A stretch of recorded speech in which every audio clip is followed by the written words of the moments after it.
اب آپ اس مبارک سلسلے کا 8واں حلقہ سماعت فرمائیں۔ اور ساری دنیا سیدھی بات ہے کہ وہ برائی کی طرف جائے گی، تقریر سننے کے لیے کون آئے گا؟ تو مجھے بڑی شرمندگی ہے کہ میں نے آپ کو تکلیف بھی دی اور کچھ لوگ بھی نہیں آئے گے۔ بس یہی ہے کہ آپ عشاء کی نماز وہاں مسجد میں پڑھا دیں اور اس کے بعد دعا فرما دیں، بس آپ تو تشریف لے آئے، آپ کی بڑی مہربانی۔ لیکن جب آدمی ہی کوئی نہ ہو تو بندہ آخر تقریر کس کو کرے؟ اور مسجد میں وہ 2-4 آدمی جو ہوں گے وہ تو پہلے سے آپ کے معتقدین میں ہیں، ہمیشہ درس سنتے ہیں، تقریریں سنتے ہیں۔ اور ہم کہا ٹھیک، مسجد میں تشریف لے گئے، عشاء کی نماز پڑھی تو واقعی ٹھیک سی بات تھی کہ وہاں یعنی زیادہ سے زیادہ 10 آدمیوں کے بجائے 20 آدمی ہو گئے۔ جب سلام پھیر کے سنتیں وغیرہ پڑھ لی اور دعا کا وقت آیا تو والد صاحب کھڑے ہو گئے، انہوں نے کہا کہ دیکھو بھائی 10 ہوں یا 20 ہوں، آپ آئے تو ہیں، اللہ کے نبی تو ایک آدمی کو جا کے قرآن سناتے تھے، میرے سامنے تو کم از کم 20 آدمی بیٹھے ہیں۔ تو اللہ نے والد صاحب کو بڑی آواز دی تھی ماشاءاللہ، تو انہوں نے جب قرآن شریف پڑھنا شروع کیا تو ایک گانے والی جو تھی وہ گا رہی تھی، تو اس کے کان میں آواز پڑی، تو اس نے لوگوں سے پوچھا کہ یہ کیا آواز ہے؟ انہوں نے کہا ایک عالم ہے اور وہاں بھی تقریر ہے کہ مولوی شولی ملا شلا قسم کا آدمی ہے، وہ قرآن پڑھ رہا ہے۔ اس نے کہا کہ میں تو قرآن کا مقابلہ نہیں کر سکتی، آپ لوگ جہنم جا سکتے ہیں تو جائیں، میں تو اللہ کے قرآن کا مقابلہ نہیں۔ اور اس نے کہا کہ دیکھیں جی مجھے پیسے دیں یا نہ دیں، گانا بند، جب تک اللہ کا قرآن پڑھا جائے گا اور تقریر ہوگی میں نہیں گاؤں کسی بھی شکل۔ اللہ کے قرآن کے مقابلے پہ شیطان کا کام۔ اور اس کے بعد پھر وہ باقاعدہ وہاں سے مجلس چھوڑ کے چادر ایک ڈال کے جہاں والے صاحب تقریر فرما رہے تھے وہاں آئی اور پھر سارا مجمع لوٹ آیا، کیونکہ وہ گانا وانا تو بند ہو گیا۔ تو وہاں آگے اس نے ریکویسٹ کی کہ جی میں پیچھے بیٹھ کے قرآن سن سکتی ہوں؟ نے کہا کہ ہاں سنیں، کوئی ایسی بات نہیں ہے۔ تو اللہ کا قرآن جب پڑھا جائے آدمی کتنا خراب کیوں نہ ہو، آخر انسان ہے۔ یہ اللہ کے قرآن کی تاثیر ہے کہ مقناطیس للقلوب، اللہ نے جیسے کعبے کو بنایا ہے نا دلوں کا مقناطیس، اسی طرح قرآن دلوں کو بدلنے والا۔ شرط یہ ہے کہ ذرا آپ قرآن کو محبت سے اور اخلاص سے پڑھیں، ایک رسم سمجھ کے نہ پڑھیں۔ جیسے بہت سارے ملک ہیں ان میں قرآن موجود، اور اتنی میں پڑھ رہا ایک عذاب میں پڑھ رہا تھا کہ ہالینڈ کے ایک علاقے میں جب رابطہ عالم اسلامی کا ایک وفد پہنچا تو وہاں پر جب گئے تو انہوں نے کہا کہ جی یہاں ایک مسجد ہے، اور مسجد میں گئے اور پھر انہوں نے اپنے امام مسجد سے تعارف کرایا کہ جناب یہ ہمارا امام۔ ٹھیک ہے، بات چیت ہوتی رہی۔ اب اس اثناء میں ظہر کی نماز کا وقت آ گیا تو رابطہ کے وفد والوں نے کہا کہ بھی چونکہ یہاں کا امام مسجد موجود ہے تو آپ صرف یہ نہ سمجھیں کہ چلو بھی ہم مکہ شریف سے آئے ہیں لہذا ہم نماز پڑھائیں، نہیں، امام مسجد جو ہے وہ حق ہے لہذا وہ نماز پڑھائے۔ اور دوسری بات انہوں نے کہا کہ ہم تو ویسے بھی 2 رکعت پڑھیں، تو اس لیے بہتر ہے کہ مقامی امام نماز پڑھائے۔ تو انہوں نے فرمایا کہ جب اس امام صاحب نے نماز پڑھنی شروع کی تو اب جناب اللہ اکبر کر کے وہ سبحانک اللہم بھی زور سے پڑھ رہا ہے، اور اس کے بعد سورۃ فاتحہ بھی ظہر کی نماز میں، اور اس کے بعد قل اللہ احد بھی زور سے، پھر رکوع میں سبحان رب العظیم بھی زور سے، سمع اللہ زور سے، اسی طرح، اور 2 رکعتیں پڑھا کے سلام پھیر دیا۔ ہم نے کہا خدا کے بندے تم نے 2 رکعتیں کیسے پڑھائی؟ اس نے کہا ہم تو بات یہ ہے کہ ایک دفعہ میں گیا تھا فلاں جگہ تو وہاں عربوں کا ایک بہت بڑا اجتماع تھا، تو انہوں نے ظہر میں 2 رکعتیں پڑھی تھی، حالانکہ وہ جمعہ کا دن تھا، اور شریف آدمی نے جمعہ پڑھا تھا نا، جمعہ اور ظہر میں فرق نہیں کر سکا۔ اور آپ بھی تو کہہ رہے تھے کہ ہم نے 2 پڑھنی ہے، تو میں نے کہا پھر آپ نے جب 2 پڑھنی ہے میں بھی آپ کو 2 پڑھا دوں۔ تو جب ہم نے قرآن کو یوں سمجھا ہوا،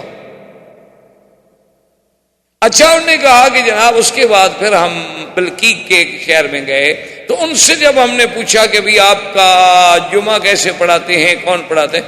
انہوں نے کہا جی ہم زیادہ جھگڑے میں نہیں پڑھتے، ہم تو مہینے کا فرسٹ سنڈے جو آتا ہے اسی دن جمعہ پڑھ لیتے، ہر مہینے میں 1 جمعہ پڑھتے، اور وہ بھی کب پڑھتے ہیں جب پہلا سنڈے ہوتا ہے، تاکہ نہ ڈیٹ تبدیل ہوتی ہے نہ لوگوں کو آنے میں تکلیف ہوتی ہے نہ وقت تبدیل ہوتا ہے، اس میں 1 مہینے میں ہم 1 دفعہ جمعہ پڑھ لیتے ہیں۔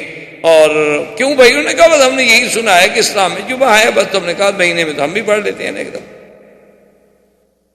جب یہ عالم ہو دین کا کہ لم یبق من الاسلام الا اسمہ ولا من القرآن الا رسمہ، کہ اسلام کا صرف نام باقی رہ جائے گا اور قرآن بھی صرف کتابوں میں اور صفوں میں لکھا ہوا رہ جائے گا، بڑے بڑے قیمتی کاغذوں میں ہوگا، سونے کے پانی سے لکھائی ہوگی، لیکن عمل کرنے والا کوئی نہیں۔ لیکن قرآن اگر صحیح معنی میں سنا جائے، صحیح معنی میں پڑھا جائے، تو یہ کیسے ہو سکتا ہے کہ پھر انقلاب نہ آئے؟ یہاں تک پہنچے وبکا عمر رضی اللہ تعالیٰ عنہ، حضرت عمر رو پڑے، اور اس کے فوراً بعد پوچھا کہ یا فاطمہ ایک کام کرو، خباب سے کہو یا سعید سے کہو کہ دلونی الی رسول اللہ، مجھے محمد عربی صلی اللہ علیہ وسلم کے ٹھکانے پہ لے جائیں اور مجھے بتائیں کہ اس وقت حضور کہاں ہوں گے۔ تو خباب کہتے ہیں کہ میں نے کہا کہ حضور اس وقت دار ارقم میں ہوں گے۔ تو اس نے کہا کہ اس وقت گرمی کا ٹائم ہے، کیا یہ حضور مل لیں گے؟ انہوں نے کہا کہ ایسی بات نہیں ہے، وہ کوئی دنیا کا بادشاہ نہیں، وہ قبیلے کا سردار نہیں، وہ تو رحمت دو جہاں ہے، وہ تو اللہ کا بھیجا ہوا نبی ہے، اللہ کا بھیجا ہوا بشیر و نذیر ہے، وہ تو انتظار میں ہے کہ آنے والا میرے پاس کب آتا۔ فجاء عمر، حضرت عمر آئے، دروازے کو ناک کیا، اب اندر سے جھریوں سے دیکھا، صحابہ نے جو اندر موجود تھے ان میں سیدنا حمزہ رضی اللہ تعالیٰ عنہ بھی موجود۔ انہوں نے جب دیکھا تو آپ حضرت عمر اتنی دیر میں لباس تو بدل نہیں سکتے تھے، لباس تو وہی تھا، وہی آپ نے جو جنگ کے لیے تیاری کی ہوئی تھی، باقاعدہ ہتھیار سجائے ہوئے ہیں، اور جناب کمان پیچھے لٹک رہی ہے اور تیروں کی تھیلیاں لٹک رہی ہیں اور تلوار ایک لٹک رہی ہے اور ایک ہاتھ میں ہے، اور جناب اسی عالم میں ہے۔ تو انہوں نے کہا کہ یا رسول اللہ، عمر دروازے پہ آیا ہے لیکن اس کی نیت اچھی نہیں معلوم ہوتی، کیوں اگر وہ ملنے کے لیے آتا یا اچھی نیت کے ساتھ آتا تو کبھی پھر تلواریں اٹھا کے تو نہ آتا۔ جو آدمی ملنے کے لیے آتا ہے وہ تلواریں لے کر تو نہیں۔ حضرت حمزہ رضی اللہ تعالی عنہ اسد اللہ و اسد رسول، ام رسول اللہ، میرے مدنی کے چچا ہیں جن کا لقب ہے اللہ کے شیر، اللہ کے رسول کے شیر۔ حضرت حمزہ عین شباب ہے، بچپن ہے، ابھی ابھی گویا یوں سمجھے جیسے ہم کہتے ہیں نا مسیں بھیگ رہی ہیں، ابھی ابھی بال نکل رہے ہیں۔ حضرت حمزہ نے کہا کیا کہہ رہے ہیں، کیا بات کر رہے ہیں؟ کھول دو دروازہ، آنے دو عمر کو۔ اگر عمر کی نیت ٹھیک ہے، اگر عمر کسی صحیح ارادے سے آیا ہے تو ہم اپنی آنکھیں بچھانے کے لیے تیار ہیں، اور اگر عمر کی نیت خراب ہے اور اس نے میرے مدنی سرکار کو تکلیف دینے کی کوئی بات سوچی ہے تو خدا کی قسم ہے تم گواہ ہو جاؤ کہ تلوار بھی عمر کی ہوگی اور گردن بھی عمر کی۔ کوئی اکیلا مکے میں عمر بہادر پیدا ہوا؟ کھول دو دروازہ، آنے دو عمر کو، دیکھتے ہیں کیا کر۔ دروازہ کھولا، عمر تو پہلے بیٹھ چکے تھے، نظریں جھکی ہوئی ہیں، حضور کے سامنے آئے۔ ایک روایت میں آتا ہے فَجَذَبَهُ بِثَوْبِهِ، حضور پاک نے کپڑے سے پکڑ کے جھٹکا دیا، فرمایا ابھی تک وہ وقت نہیں آیا عمر، ما آنا وقت اسلام کا یا عمر، کیا ابھی تمہارا وقت نہیں آیا کہ تم اسلام لے آؤ؟ کیا ابھی وقت نہیں آیا کہ تم ایک خدا کی توحید کو سمجھو؟ کیا ابھی وقت نہیں آیا کہ تم بتوں کی عبادت سے باہر نکلو؟ کیا ابھی وقت نہیں آیا کہ تم محمد مدنی کی رسالت کا اقرار کرو؟ عمر کیا ہے؟ ابھی حضور کہہ رہے ہیں، انہوں نے کہا اشہد ان لا الہ الا اللہ واشہد ان محمد رسول اللہ، فکبر رسول اللہ فکبر اصحابہ۔ جب حضرت عمر نے کہا اشہد ان محمد رسول اللہ، حضور اتنی خوشی فرمایا اللہ اکبر، سب صحابہ نے اللہ اکبر کے نعرے بلند، تکبیر کی دھوم ہو گئی، حضرت عمر مسلمان ہو گئے رضی اللہ تعالی عنہ۔ اور اس کے بعد بیٹھے ہیں، ایک صحابی نے کہا عمر تم تو تلواریں اٹھا کے قتل کے ارادے سے نکلے تھے، لیکن تمہیں پتہ نہیں ہے کہ رات تیرے لیے محمد عربی اللہ کے کعبے میں بیٹھ کے دعائیں کر رہے تھے کہ اللہم اعز الاسلام باحد الامرین، کہ میرا اللہ ان دو میں سے ایک کو مسلمان کر دے، یا عمر کو مسلمان کر دے یا عمرو بن ہشام کو مسلمان کر دے۔ محمد عربی تو تیرے لیے دعائیں کر۔ عمر رضی اللہ تعالی عنہ کہ اسلام سے اتنی خوشی ہوئی صحابہ کو، اتنی خوشی ہوئی صحابہ کو کہ جس کا کوئی تصور نہیں ہو سکتا۔ اور بلکہ ایک روایت میں ہے کہ جبریل اور انہوں نے آگے کہا کہ یا محمد آج تو آسمانوں پر اللہ کے فرشتے بھی خوشی کر کہ اسلم عمر مسلمان ہو۔ وہ جبار جو سب سے بڑا دشمن تھا، جو سب سے بڑا مخالف تھا، جو سب سے بڑا معارض تھا، آج وہ بھی اسلام لے آیا۔ تو کچھ دیر گزر گئی تو اس کے بعد عمر رضی اللہ تعالی عنہ نے حضور کی خدمت میں عرض کیا کہ یا رسول اللہ میں ایک بات کہتا ہوں۔ حضور نے فرمایا کہو عمر کیا بات؟ حضور نے کہا حضور السنا علی الحق وهم علی الباطل۔ عمر ہے نا جی، اب کری یہ زبان ہے، یہ تو عمر ہے نا جسے تاریخ مانتی ہے، دنیا مانتی ہے۔ تاریخ انسانیت میں ایسے لوگ بڑے کم پیدا ہوئے، اتنے بڑے جینیس۔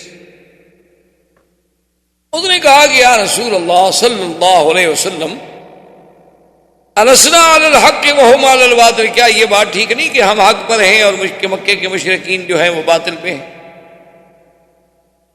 حضور نے فرمایا بالکل۔ اس نے کہا حضور یہ کیا بات ہوئی کہ یعبد اللات والعزیٰ، کہ لات و عزیٰ جیسے جھوٹے خداؤں کی عبادت تو کھل کے کی جائے مکے میں،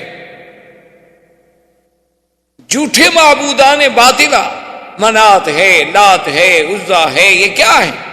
اب تو میری آنکھیں کھل گئی ہیں نا، یہ تو حجر ہے، اصنام ہے، کیا ہے؟ کچھ بھی نہیں۔ ان کی عبادت جو ہے یعبد اللات والعزیٰ فی المسجد، مسجد الحرام میں لات و عزیٰ کی عبادت تو کھل کے کی جائے، اور ہم سچے خدا کی عبادت جو ہے وہ کبھی مکانوں کے اندر، کبھی دار ارقم میں، کبھی بیت ام ہانی میں چھپ چھپ کے کریں۔ یا رسول اللہ یہ میری غیرت گوارا نہیں کرتی، کم از کم ہم 40 مسلمان ہیں، آپ حکم دیں صحابہ کو، آپ آگے چلیں، مسلمان آپ کے پیچھے چلیں، ایک طرف عمر ہوگا، ایک طرف حمزہ ہوگا۔ آج ہم دیکھتے ہیں کہ کون قریش ہم کو روکتے، آج بھی مہربانی کریں، ہمیں ایک دفعہ تو کھل کے عبادت کر رہے تھے۔ حضور صلی اللہ علیہ وسلم راضی ہو گئے۔ تو اب اس منظر پہ یعنی آپ غور کریں کہ آج وہ دعوت سری جو تھی عمر کے آنے سے، ذرا اپنا دعوت بعثت کے بعد اللہ کے نبی کی جو دعوت تھی، توحید کی دعوت، آج اس کا رنگ بدلا کہ وہ اندر سے باہر آ۔ پہلے دعوت ہوتی تھی لیکن علیحدہ گھروں میں چپکے سے۔ آگے حضور صلی اللہ علیہ وسلم ہیں اور پیچھے 40 صحابہ ہیں، دائیں آپ کے سیدنا حمزہ ہیں، بائیں حضرت عمر ہیں، اور سب صحابہ جو ہیں، ایک حدیث میں آتا ہے، ایک روایت میں آتا ہے کہ بس تھوڑے تھوڑے وقفے سے یہ کہہ رہے ہیں کہ لا الہ الا اللہ اللہ اکبر، لا الہ الا اللہ اللہ اکبر، یہ کہتے ہوئے بڑھ رہے ہیں۔ اسی پہ اقبال نے کہا تھا نا، اگرچہ بت ہیں جماعت کی آستینوں میں، مجھے ہے حکم اذان لا الہ الا اللہ۔ حضرت عمر ساتھ ہیں، اور قریش کو پتہ چلا، انہوں نے کہا کہ اسلم عمر مسلمان ہو گیا۔ اب قریش بھاگ کے آ رہے ہیں، روسائے قریش ہے، ابی جہل ہے، ابی لہب ہے، عتبہ ہے، عتیبہ ہے، شیبہ ہے، ربیعہ ہے، ولید ابن المغیرہ ہے، عقبۃ ابن ابی معیط ہے، امیہ ابن خلف ہے، ابی ابن خلف ہے، بڑے بڑے روسائے قریش، بڑے بڑے سادات قریش ہیں۔ ان کو جب پتہ لگا تو گھروں سے نکل آئے، آگے دیکھا، اور پھر جناب اس زمانے میں جب 40 آدمی اللہ کا نام لینے والے ہوں، ہماری طرح تو نہیں نام لیتے تھے، وہ تو پورے مکے کی گلیاں گونج رہی تھیں، اللہ کا حرم گونج رہا تھا، مکے کے پہاڑ گونج رہے تھے، معلوم ہوتا تھا کہ پہاڑ بھی ساتھ ذکر کر رہے ہیں اور اللہ کا نام دے رہے ہیں، اور صحابہ کی جماعت چلی جا رہی ہے کہ لا الہ الا اللہ اللہ اکبر اللہ اکبر، اور سارے قریش کھڑے ہیں حیران ہو کے، دیکھ رہے ہیں کہ یہ کیا ہو گیا، یہ کیا ہو گیا، کیسا انقلاب آ گیا۔ جب بالکل مسجد الحرام کے قریب آئے تو عمر نے کان جہیر صوت، حضرت عمر بڑے بلند آواز،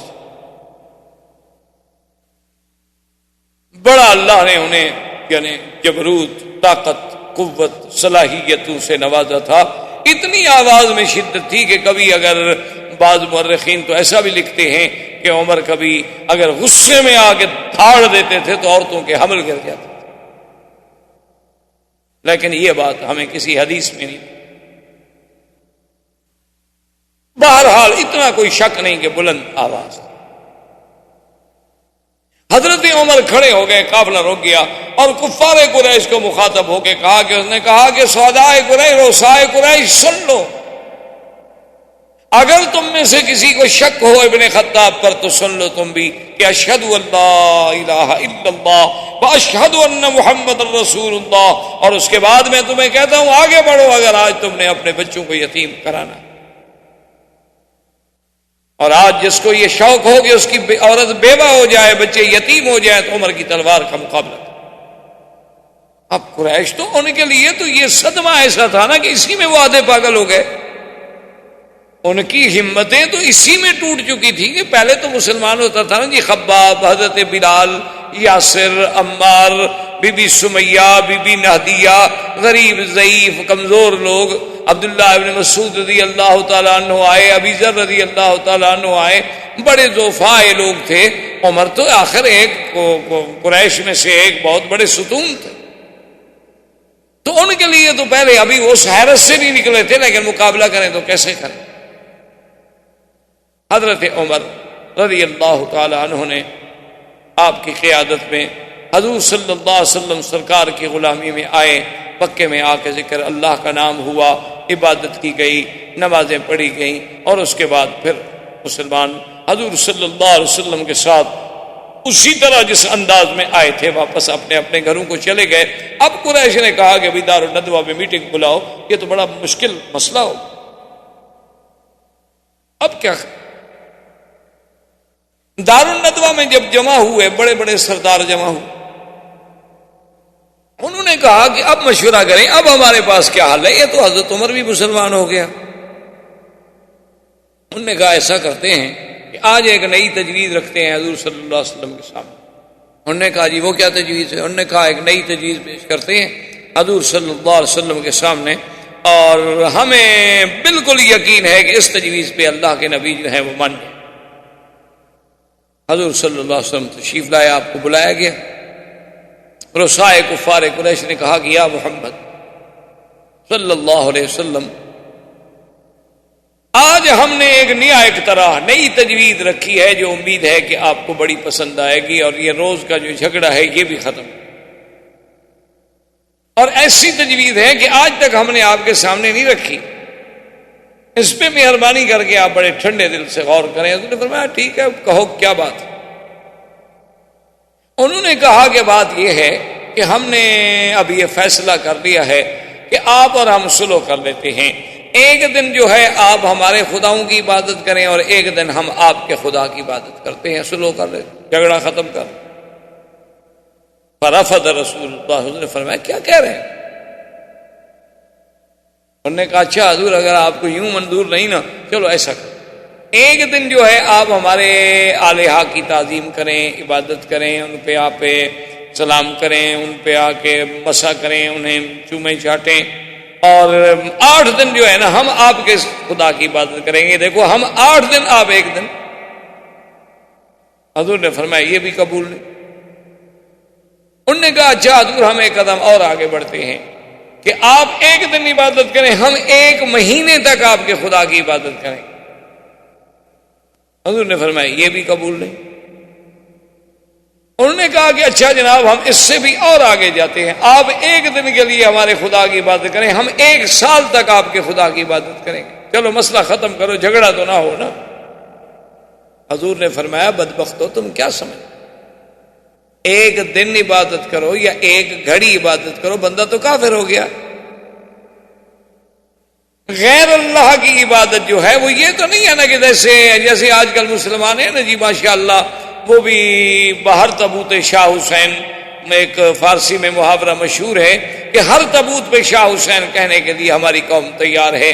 ان کو حضرت حسین کی شہادت سناؤ یہ رونے لگ جاتی ہے، ان کو کہو یزید بہت بڑا بہادر تھا، بہت بڑا ایڈمنسٹریٹر تھا، پھر بھی خوش ہو جاتی ہے، اچھا آدمی بڑا اچھا تھا، منتظم تھا، دیکھو نا اتنا بڑا حادثہ ہو گیا، کنٹرول کیسے کیا، کوئی گڑبڑ کی؟ ہلنے نہیں دیا کسی کو. تم ایک سید کو مار کے دیکھ لو, اس پہ بھی حاضر ہیں, تعریف کرنے کے لیے تیار ہیں ماشاءاللہ. ان سے کہو ماشاءاللہ کہ جناب کل نماز پڑھیں گے, بارش آ جی, کہیں گے بہت اچھی بات ہے, اور کہیں گے جی رات اچھی فلم لگی ہو, کہیں ٹھیک ہے جی ادھر بھی چلیں, کوئی ایسی بات نہیں, دونوں راضی رہیں, اللہ بھی راضی رہے, شیطان سے بھی تعلق قائم رہے.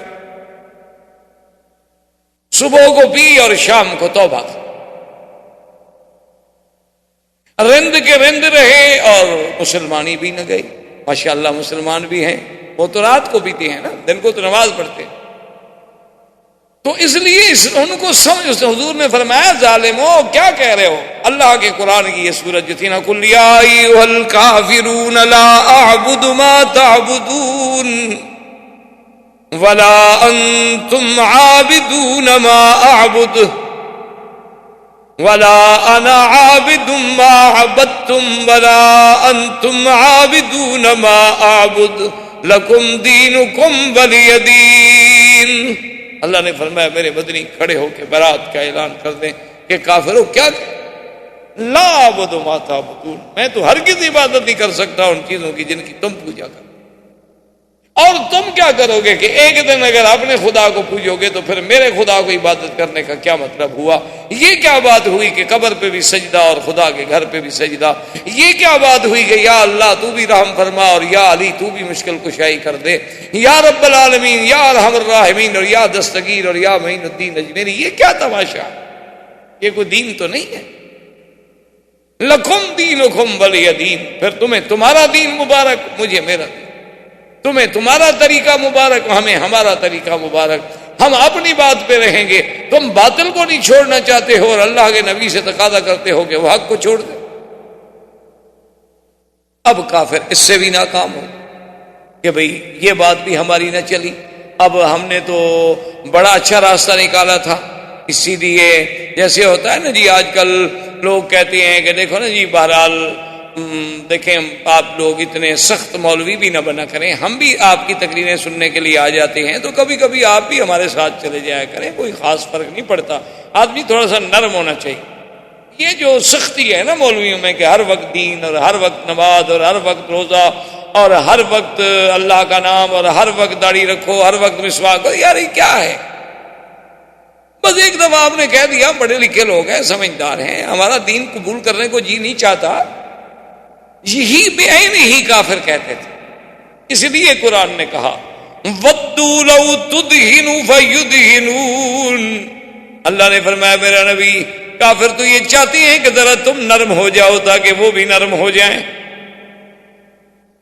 لو تدہن, دہن کہتے ہیں جب کسی چیز کو تیل لگا لو نا ذرا جلدی سے نرمی سے وہ رسی نکل جاتی ہے. تو اللہ نے فرمایا کہ یہ تو چاہتے ہیں کہ ذرا آپ نرم ہو جائیں, تھوڑا سختی نہ کریں, تھوڑا ان کو اجازت دے دیں کہ اپنے اور وہ بھی تھوڑے سے فرمایا فلا تطع المکذبین. مدنی خبردار کبھی کسی جھوٹے کی اتباع نہیں کریں. اللہ کے دین میں کوئی لچک نہیں, عقیدے میں کوئی لچک نہیں, توحید میں کوئی لچک نہیں. لچک ہوتی ہے دنیاوی معاملات میں, لچک ہوتی ہے اخلاق میں, ایانت میں. اللہ کے دین کے عقیدے تو نہیں بدلے جا سکتے لچک میں. اللہ تبارک و تعالیٰ کے پیغمبر نے جب ان کی اس بات کو بھی ٹھکرا دیا تو اب انہوں نے سوچا کہ بھئی اس میں بھی ہم ناکام گئے, تو اب اور کوئی حل نکالیں کہ اللہ کے نبی کا ہم مقابلہ کر سکیں. تو اب ابو جہل بدبخت نے ایک اور بات سوچی. وہ آیا اور کہنے لگا کہ محمد عربی صلی اللہ علیہ وسلم آپ ہمارے خداؤں کو گالی دیتے ہیں, لات کو برا کہتے ہیں, عزا کو برا کہتے ہیں, منات کو برا کہتے ہیں. میں آپ کو روک رہا ہوں, اگر آپ نے پھر ان کو برا کہا تو میں آپ کے خدا کو گالی دوں گا. اللہ کے نبی نے فرمایا کہ ابو جہل بدبخت, ہمیں تو خدا نے منع کیا ہے کہ کسی غیر کے بت کو بھی ہم گالی, اب تمہارے خداؤں کو کب گالی دیتے.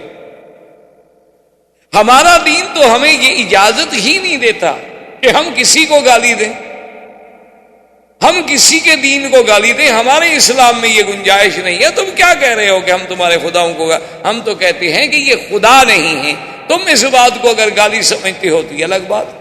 ہم تو یہ کہتے ہیں کہ یہ تمہارے ہاتھوں کے بنائے ہوئے بت ہیں, یہ تمثیلات ہیں, یہ شکلیں ہیں، یہ صورتیں ہیں، تم نے خود گھڑی ہوئی ہیں، اللہ نے کوئی ان کا حکم نہیں دیا، کوئی تمہارے پاس اس پہ دلیل کوئی نہیں، اور نہ ہی یہ آلہہ ہیں، بلکہ یہ ایک جھوٹی تصور و تخیل کی ایک اپنی بنائی ہوئی دنیا ہے جس کا حقیقت سے کوئی تعلق نہیں۔ ہم تو تمہیں یہ بات کہتے ہیں، اسی کو تم قاضی سن۔ انہوں نے کہا بہرحال کچھ ہو، میں یہ اب برداشت نہیں کروں گا کہ کوئی ہمارے خداؤں کی بے عزتی۔ اب بات اور تقابل میں آ گئے۔ اللہ تبارک و تعالیٰ کے نبی، اللہ تبارک و تعالیٰ کے نبی پر ایمان لانے والے وہ اپنی بات پہ جمے ہوئے ہیں، اور کفر نت نئے بہانے سوچ رہا ہے کہ کس طرح مسلمانوں کو اپنے اسلام سے ہٹایا۔ اللہ تبارک و تعالیٰ آپ کو مجھے اسلام پہ قائم و دائم رکھیں۔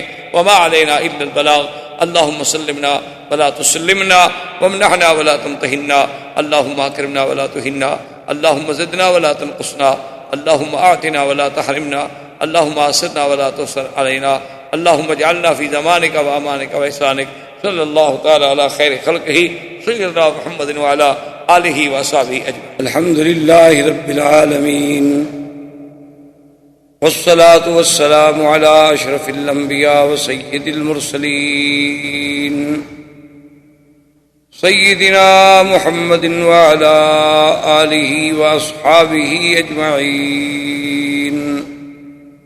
برادران اسلام،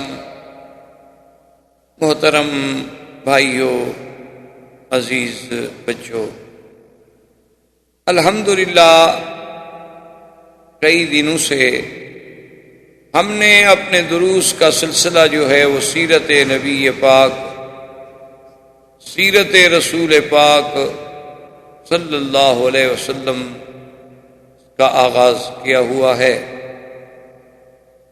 حضور صلی اللہ علیہ وسلم کی سیرت طیبہ تو اتنی عظیم ہے، اتنی جامع ہے، اور اس قدر اس میں واقعات ہیں کہ اگر کوئی انسان، بلکہ تمام انسان بھی مل کر کوشش کریں کہ ہم حضور صلی اللہ علیہ وسلم کی سیرت طیبہ کا احاطہ کر سکیں تو نہیں کر سکتے، کیونکہ اللہ نے جس پیغمبر کو ساری نبوتوں کے بعد خاتم النبیین بنایا ہو، جس پیغمبر کو اللہ نے امام الانبیاء والمرسلین کے مرتبہ سے سرفراز فرمایا ہو، جس اللہ نے حضور کی نبوت کو قیامت تک کے لیے جاری فرمایا ہو، تو جب دنیا ختم ہوگی، بندے ختم ہو جائیں گے، لیکن حضور کی سیرت کا باب جو ہے وہ ختم نہیں ہو سکتا۔ یہ تو ہماری سعادت ہوتی ہے کہ ہم بھی اس میں شریک ہو جائیں، کچھ بیان کر کے، کچھ بیان سن کے۔ تو ہم نے اس موضوع پر، اس مقام پہ ہم پہنچے تھے کہ بعثت کے بعد، یعنی حضور کا دور مکی زندگی جو ہے، چونکہ حضور صلی اللہ علیہ وسلم کی بعثت کے بعد آپ کے 13 سال جو ہیں وہ مکی زندگی سے تعلق رکھتے ہیں، اور ہجرت کے بعد 10 سال جو ہے وہ مدنی زندگی سے تعلق رکھتے ہیں، کیونکہ میرے آقا سرکار دو عالم صلی اللہ علیہ وسلم کی عمر مبارک جو ہے ایک روایت کے مطابق 65 سال ہے، اور ایک روایت کے مطابق 63 سال ہے۔ 2 روایتیں ملتی ہیں ہمیں احادیث کی کتابوں میں، بعض صحابہ نے آپ کی عمر جو ہے وہ 65 سال نوٹ فرمائی ہے، اور بعض نے 63 سال۔ اصل میں دونوں روایتوں میں تضاد نہیں ہے، کوئی تعارض نہیں ہے۔ یہ تو جو لوگ فن حدیث کو نہیں سمجھتے ان کے لیے مشکل ہو جاتی ہے کہ دیکھو جی ایک حدیث پاک میں 63 ہے اور ایک میں 65 ہے، 2 سال کا فرق ہے، ہم کس حدیث کو سچا مانیں اور کس کو غلط مانیں۔ وہ ان الجھنوں میں پڑ جاتے ہیں، حالانکہ یہ الجھن والی بات ہی نہیں ہوتی۔ جو لوگ فن حدیث سے واقف ہیں اور جو لوگ عادات عرب پر نظر رکھتے ہیں، وہ جانتے ہیں کہ کبھی کبھی عرب جو ہیں قصور کو نہیں گنتے، اور کبھی کبھی جو ہے قصور کو بھی پورا گن لیتے ہیں۔ کیا معنی؟ مثلا 1 سال اور 4 مہینے، تو 4 مہینے نہیں گنتے۔ جیسے آپ کے ہاں بھی ایک رواج ہے کہ آپ نے کسی کا 1,10,555 روپے دینے ہوں نا، وہ کہتے یار ٹھیک ہے بس 1,10,000 چھوڑو، بس راؤنڈ فگر کی بات کرو. تو ہمارے ہاں بھی یہ چیز ہے، عرب میں بھی یہ چیز ہے. اب حضور صلی اللہ علیہ وسلم کی پیدائش چونکہ ربیع الاول میں ہوئی تو نئے سال سے تو 3 مہینے گزر گئے تھے، اس لیے بعض راویوں نے اس ربیع الاول والے سن کو گنا ہی نہیں، جو باقی پورے سال تھے وہ بتلا دیے. اور 12 ربیع الاول کو ہی وفات ہوئی تھی، تو جب 2 سال نہ گنے جائیں تو 63 سال ہوگی. اور جنہوں نے ان کو بھی پورا سال شمار کیا تو 65 سال ہو گئی. حالانکہ حدیثیں دونوں صحیح ہیں. تو 65 سالہ زندگی مبارک جو ہے وہ یوں ہے کہ پہلے تو پیدائش کے بعد آپ 40 سال تک مکے میں تھے، لیکن نبوت نہیں ملی تھی. اللہ کے علم میں تو حضور کی نبوت کے فیصلے ہو چکے تھے، لیکن حضور صلی اللہ علیہ وسلم کو مبعوث نہیں فرمایا گیا، وحی نازل نہیں ہوئی، حکم نہیں دیا گیا.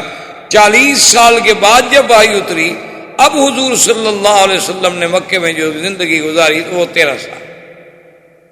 جب سرکار کی عمر مبارک 53 سال ہو گئی تو آپ نے پھر ہجرت فرمائی مدینہ منورہ کے لیے، اور 10 سال زندگی مبارک کا حصہ جو ہے وہ مدینہ منورہ میں گزرا. اس لیے اب آپ کی زندگی کو 2 حصوں میں تقسیم کیا جاتا ہے، ایک حصہ مکی زندگی کہلاتا ہے اور ایک مدنی زندگی کہلاتا ہے. اسی لیے آپ دیکھا نہیں قرآن پاک جب پڑھتے ہیں ماشاءاللہ آپ دیکھتے ہوں گے کہ بعض صورتوں میں لکھا ہوتا ہے مکی صورت ہے اور بعض صورتوں میں لکھا ہوتا ہے کہ مدنی صورت ہے. تو اس کا معنی یہی ہوتا ہے کہ جو آیات کی ہجرت سے پہلے اتری ہیں مکی زندگی میں وہ مکی ہیں، اور جو ہجرت کے بعد اتری ہیں چاہے کہیں اتریں لیکن اتری وہ مدنی زندگی میں ہیں، لہذا ان کو مدنی کہا جاتا ہے. تو حضور صلی اللہ علیہ وسلم کے یہ 13 سال جو تھے نا یہ بہت بڑے امتحان تھے. یہ اتنا بڑا امتحان تھا، اتنا بڑا امتحان تھا کہ جس کا آدمی سوچ نہیں سکتا، تصور نہیں کر سکتا.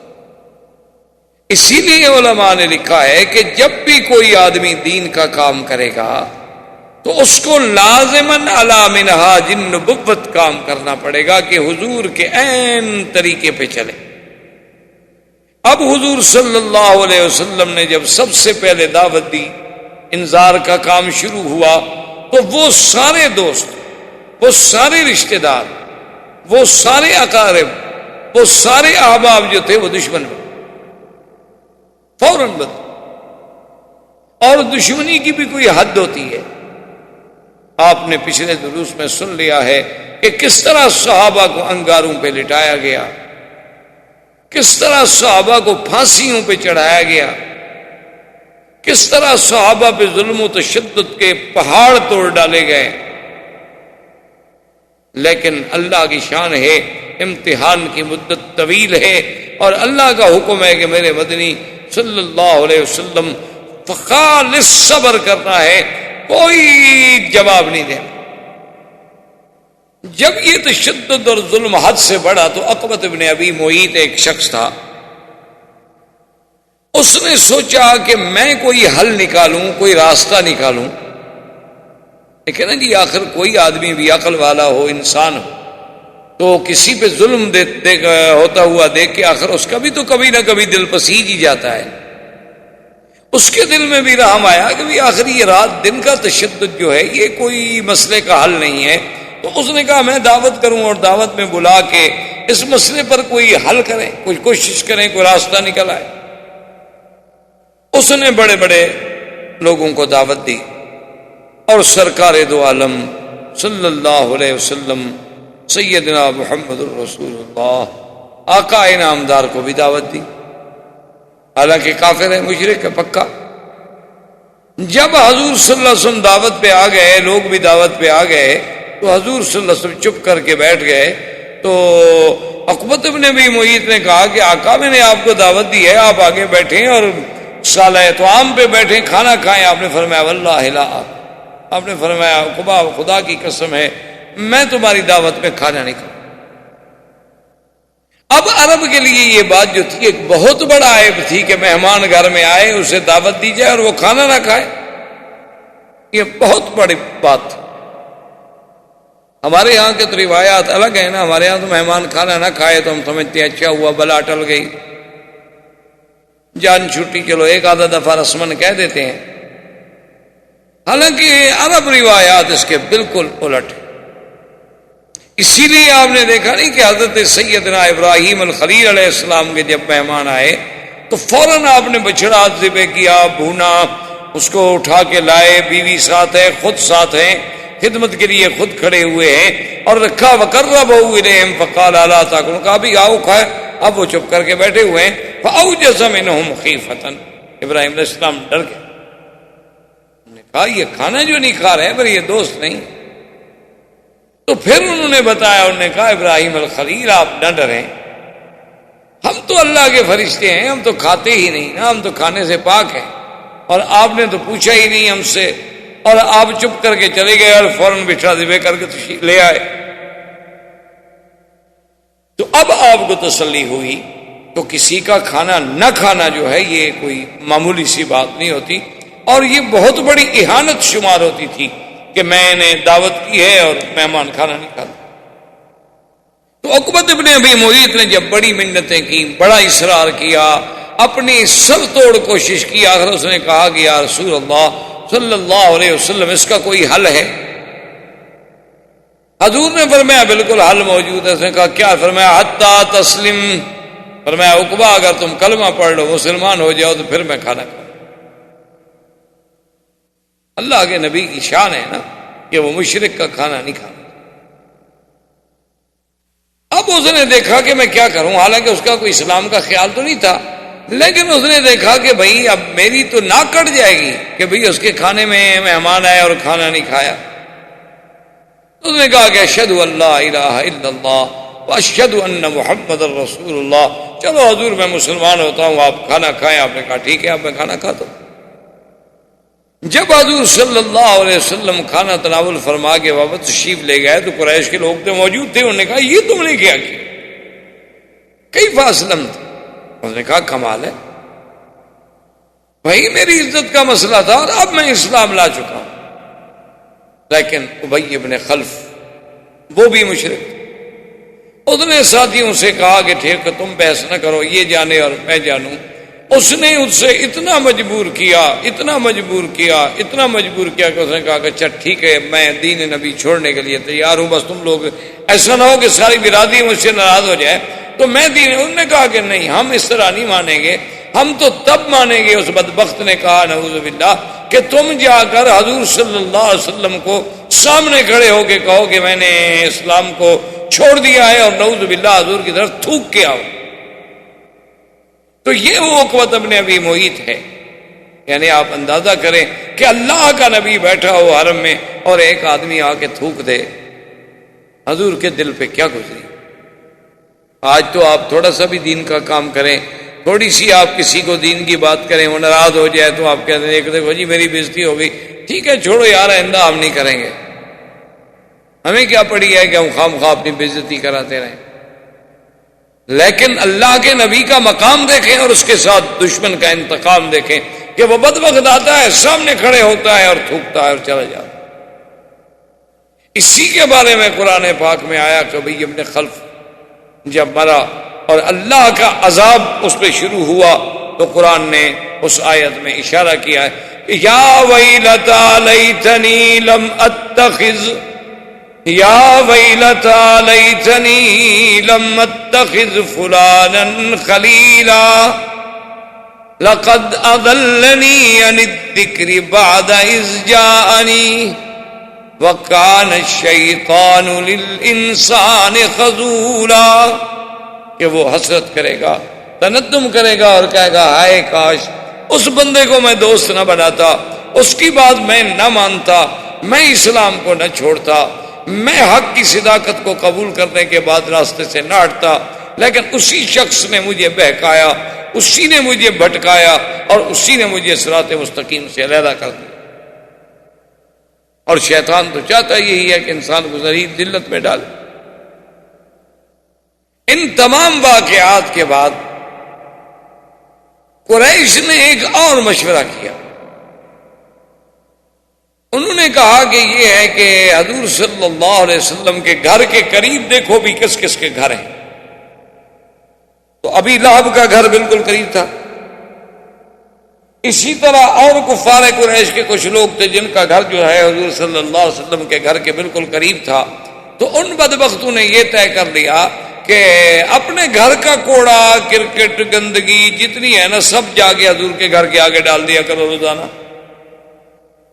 اب اس زمانے میں یہ تو تھا نہیں کہ بلدیہ کی گاڑیاں آئیں گی، ملازم آئیں گے، وہ جھاڑو لگائیں گے، صفائی کریں گے، تو کوئی دور ہی نہیں تھا۔ ہر آدمی کو اپنے گھر کی صفائی کرنی پڑتی تھی، اور اگر کوئی بڑا آدمی ہوا تو اس نے ذاتی نوکر رکھ لیے، اور حضور صلی اللہ علیہ وسلم کے پاس تو نوکر تھا کوئی نہیں۔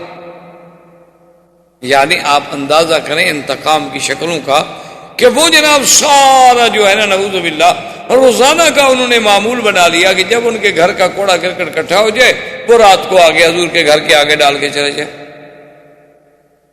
اب ایک آدمی کے گھر کا کوڑا کرکٹ بھی ہٹانا مشکل ہوتا ہے، جبکہ 10 گھروں کا نعوذ باللہ روز ڈال دیا جائے تو کیا عالم ہوگا۔ اور پتہ ہے حضور روایات میں آتا ہے، صرف اتنی فرماتے، جب کھڑے ہوتے فرماتے اہذا حق الجوار،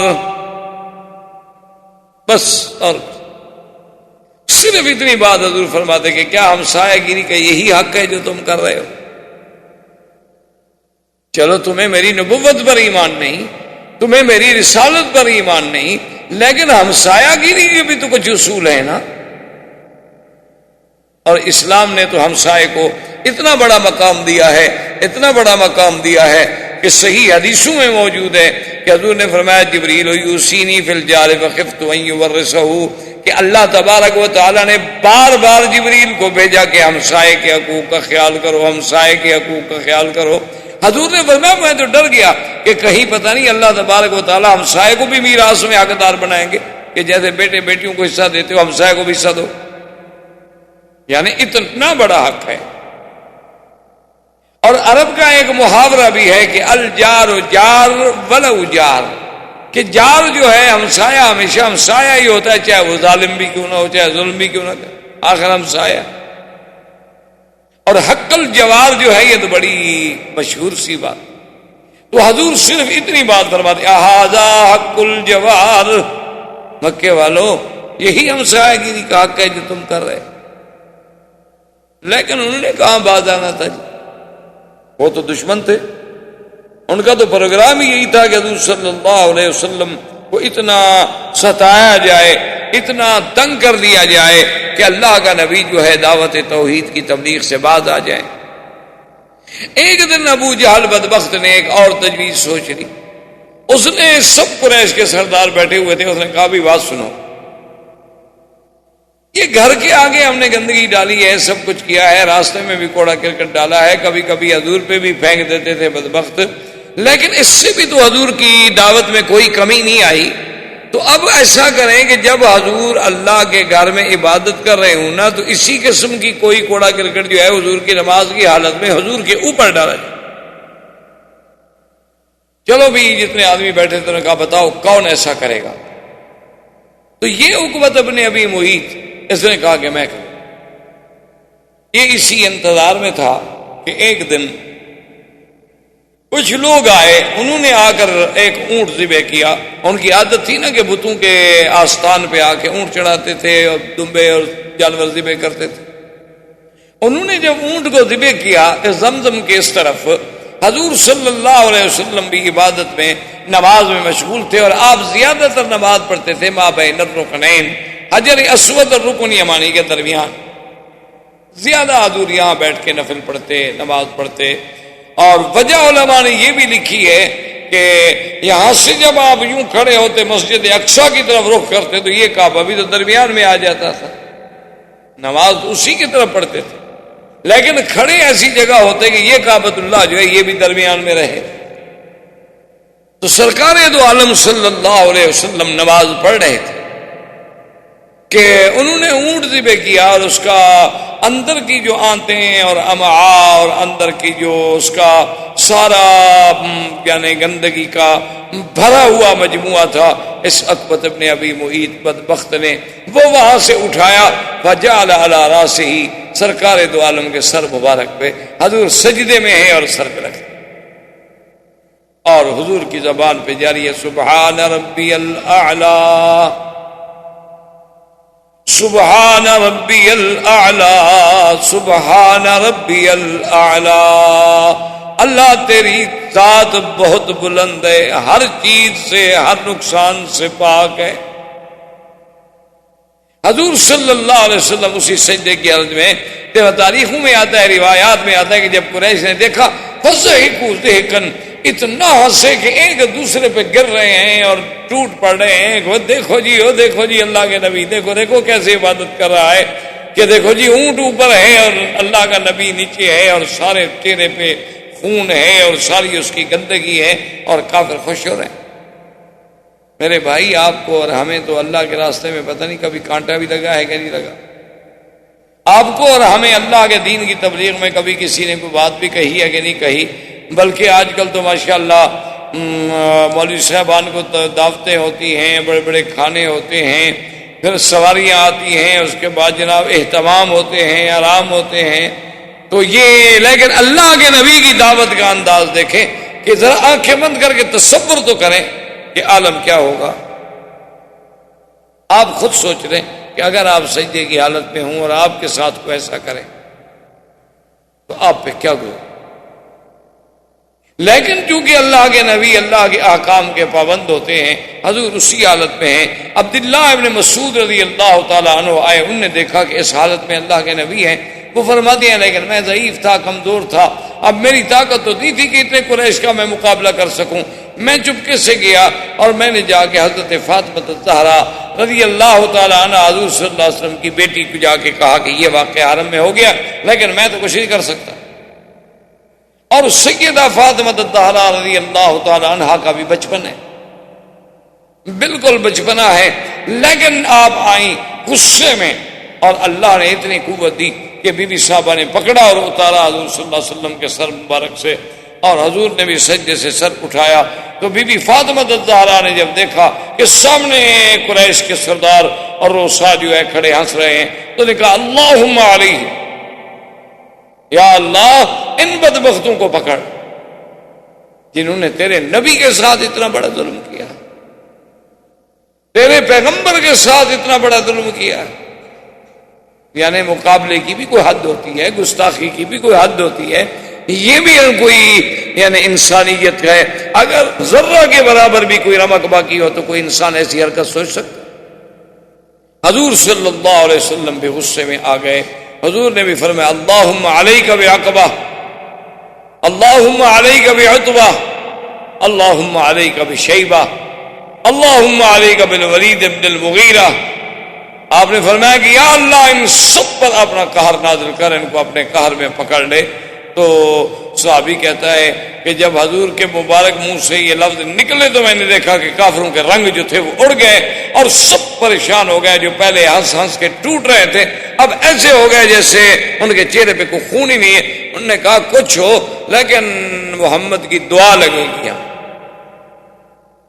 نبی نہیں مانتے لیکن دعا بد دعا سے ڈرتے،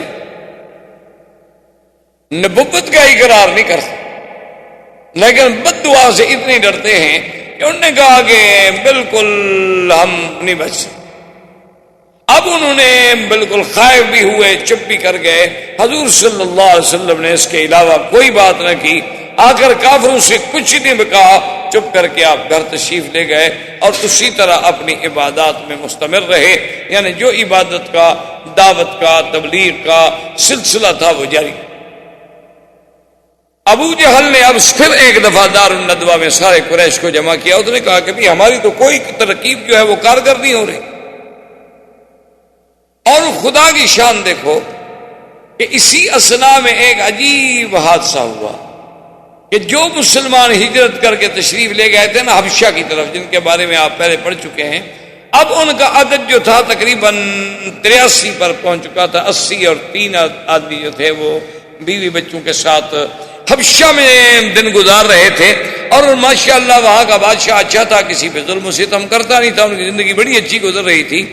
لیکن ان کو اطلاع ملی کہ بھئی مکے کے قریش جو ہیں وہ تو مسلمان ہو گئے۔ وہ صحابہ بڑے خوش ہوئے، انہوں نے کہا بھی جب ہماری قوم مسلمان ہو گئی، قریشی مسلمان ہو گئے، تو اب ہم حبشے میں کیوں مہاجروں والی زندگی گزاریں، چلو واپس اپنے ملک میں چلتے ہیں۔ حالانکہ اس کی وجہ کیا تھی یاد رکھیں کہ سورۃ النجم جب اتری اور حضور صلی اللہ علیہ وسلم نے تلاوت کی، اس میں بھی دو روایت ہیں۔ ایک روایت مبارک میں تو یہ آتا ہے کہ حضور جب سورۃ النجم پڑھ رہے تھے تو شیطان نے ان کے دل و دماغ میں یہ جملے بھی ڈال دیے کہ تلک الغرانی کلا ان شفاعتہن ترتجا۔ تو نے کہا کہ اچھا آج تو حضور ہمارے بتوں کی بھی تعریف کر رہے ہیں، تو اب جب حضور سیدھے میں گئے تو کافر بھی سیدھے میں چلے گئے۔ ایک روایت یہ بھی ہے، اور ایک روایت میں اس قصے کا کوئی ذکر نہیں، بلکہ یہ ہے کہ جب حضور نے سورۃ النجم پڑھی، اللہ کا قرآن اور زبان محمد مصطفیٰ صلی اللہ علیہ وسلم، آپ جب اس آیت پہ آخر میں پہنچے گیا هذا نذير من النذر الأولى أزفت الآزفة ليس لها من دون الله كاشفة۔ اللہ تبارک و تعالیٰ کے نبی کو اللہ نے جب وحی بھیجی تو اس میں تھا آزفت الآزفہ، قریب آ گئی، وہ قریب آنے والی یعنی قیامت، اور یہ اللہ تبارک و تعالیٰ کی طرف سے نذیر ہے، ڈرانا ہے، اور قیامت کو کوئی روک نہیں سکتا۔ اور تمہارا حالت یہ ہے کہ أفمن هذا الحديث تعجبون وتضحكون ولا تبكون وأنتم سامدون فاسجدوا لله واعبدوا۔ اللہ نے حکم دیا کہ یہ کیسے لوگ ہیں جو قرآن افمن ھذا الحدیث تعجبون، اللہ کے قرآن سے تم تعجب میں آتے ہو کہ یہ کیسا کلام، اللہ کا قرآن سن کیسے لوگ، اور اللہ کا قرآن اور نبی کی باتیں سن کے تم ہنستے ہو۔ حالانکہ چاہیے تو یہ تھا کہ تمہارے اندر کوئی جذبہ پیدا ہوتا، تمہارے اندر خوف پیدا ہوتا، خشیت پیدا ہوتی، تم ڈرتے، تم اللہ کے ذکر سے روتے۔ اللہ والے تو اللہ کا قرآن سن کر ان کی تو ہچکیاں بن جاتی تھیں، اور کبھی کبھی یہ بھی ہوتا تھا، حدیثوں میں موجود ہے کہ کبھی کبھی ایسی آیت بھی اتری ہے کہ حضرت عمر ایک آیت سن کے بیمار ہو جاتے تھے، بستر سے اٹھ نہیں سکتے تھے، لوگ آتے تھے عیادت کرنے کے لیے کہ کیا حال ہے، خیریت ہے؟ لیکن اللہ نے فرمایا تم کیسے لوگ کہ تم بیٹھے ہو اور ہنستے ہو۔ تو جب اللہ کا حکم آیا کہ فَاسْجُدُوا لِلَّهِ وَاعْبُدُوا فَسَجَدَ رَسُولُ اللَّهِ، حدیث میں آتا ہے کہ حضور سجدے میں گر گئے، مسلمان بھی سجدے میں گر گئے، اور کافروں پر بھی قرآن کا اتنا اثر ہوا کہ وہ کچھ نہ سمجھے لیکن وہ بھی سجدے میں گر گئے۔ قرآن کا ایک اثر، کیسے اثر؟ ہمیں کچھ دوستوں نے سنایا کہ ایک دفعہ، پہلی دفعہ جب قاری عبد الباسط، اب تو وہ بھی فوت ہو گئے، اللہ ان کی قبر پہ رحمتیں فرمائے، وہ جب پاکستان میں تشریف لائے تو ایک علاقے میں انہیں دعوت دی گئی تلاوت قرآن کے لیے، اور وہ جب آتے تھے تو بڑے بڑے اجتماع ہوتے تھے، لاکھوں کے قرآن سننے کے لیے لوگ آتے تھے، بڑے بڑے قاریوں کے اجتماع ہوتے تھے، اور ایک عجیب منظر ہوتا تھا کہ رات کا سما ہے اور اللہ کے قرآن کی تلاوت ہو رہی ہے، اور پوری دنیا سے، ملک سے چنے ہوئے قاری آ رہے ہیں، اور ہر قاری کا پھر اپنا ایک انداز۔ تو وہاں پر ایک رافضی تھا، ایک شیعہ تھا، جو اس علاقے کا بہت بڑا سردار بھی تھا، اور اس علاقے کا وہ ایک سیاسی لیڈر بھی تھا، اور اس علاقے میں صوبائی وزیر کے لیول کا بھی آدمی تھا، عہدے کا۔ تو وہ نہ آیا دعوت، تو اس سے جا کے ایک وفد ملا، انہوں نے کہا کہ جناب آپ کیا کر رہے ہیں، چلو تقریریں ہوں، جلسے ہوں تو پھر بھی ہے، وہ اصل میں تھا رافضی شیعہ تھا، تو پھر تو چلو تو آپ نہ جائیں گے، چلو بھی اہل سنت کا جلسہ ہے، ممکن ہے ہمارے بارے میں کوئی سخت لفظ کہیں گے، اور یہاں تو کوئی مقصد ہی نہیں، یہاں تو صرف تلاوت قرآن ہوگی، اور کوئی اردو کا، کوئی اپنی زبان کا، کوئی تقریر کا تو ایک لفظ بھی نہیں ہوگا۔ اس نے کہا کہ بھائی ٹھیک ہے، لیکن سنیوں کا پروگرام ہے، اور پھر ہم قرآن سمجھتے نہیں ہیں، ہمیں عربی تو آتی نہیں۔ وہ سیاسی آدمی تھا نا، اس نے بہانہ بنایا، انہوں نے کہا ہم تو قرآن سمجھتے نہیں، تو بغیر سمجھے ہوئے سننے کا کیا فائدہ جب آدمی سمجھ نہ سکے۔ انہوں نے کہا جی بغیر سمجھنے کے بھی اللہ پاک ثواب تو دیتے ہیں۔ مجبور کیا لے آئے، تو وہ بھی چونکہ اس علاقے کا ایک انتہائی اہم آدمی تھا، اسٹیج پہ بیٹھا تھا، تو سب قاری پڑھتے. اب قاری عبد الباسط کی جب باری آئی اور قاری عبد الباسط نے جناب جب قرآن شریف پڑھنا شروع کیا اور وہ رنگ اور سما بندھا نا جی، تو وہ اتنا بے ہوش ہوا کہ وجد میں اپنی میز سے کرسی سے گر کے نیچے جا. اسے پتہ ہی کوئی نہیں تھا کہ میں کہاں پڑا ہوں، کہیں ٹوپی پڑی ہے، کہیں کچھ پڑا ہے، اور جناب وہ مٹی میں پڑا ہوا ہے. لوگوں نے اٹھایا، کیا ہو گیا؟ اس نے کہا مجھے نہیں پتا. اللہ کے قرآن کا ایسا اثر ہو رہا تھا کہ میں نے تو یہ سمجھا کہ پتہ نہیں ابھی عبد الباسط نے بصرہ کیا تو شاید عذاب کے فرشتے آ کے مجھے پکڑ لیں گے، میں تو ڈر کے مارے گر گیا. تو قرآن پاک کا تو ایک اثر تو ہوتا ہے نا جی، چاہے دوست ہو چاہے دشمن ہو، کیونکہ دنیا کی کوئی طاقت اس کے اعجاز کا مقابلہ نہیں کر سکتی. تو یہ بات اصل میں حبشے میں پہنچی کہ بھئی قریش مکہ بھی سجدے میں گر گئے، حضور کے ساتھ نماز پڑھی، تم نے سمجھا مسلمان ہو گئے. حالانکہ وہ مسلمان تو نہیں ہوئے تو ایک وقتی بات، ایک حادثہ، اتفاق. کچھ صحابہ بیچارے ہجرت کر کے گئے تھے جو حبشہ سے واپس آ گئے، لیکن جب مکے میں پہنچے آگے دیکھا بھی آگے تو وہی بات ہے جو پہلے تھی. پھر بیچارے کچھ لوٹ گئے اور کچھ عذاب سہنے کے لیے یہاں رہ گئے. تو اب قریش کے سردار نے، ابھی جہل نے، اس نے ندوہ میں میٹنگ کی. اس نے کہا کہ بھئی اب یہ معاملہ بہت حد سے نکل رہا ہے اور کسی حالت میں بھی ہم سے کنٹرول نہیں ہو رہا ہے، تو اس کے بارے میں بیٹھ کے غور کریں. بڑے غور و فکر کے بعد فیصلہ ہوا کہ مقاطعہ کیا جائے. مقاطعہ کا معنی سمجھتے ہیں بائیکاٹ.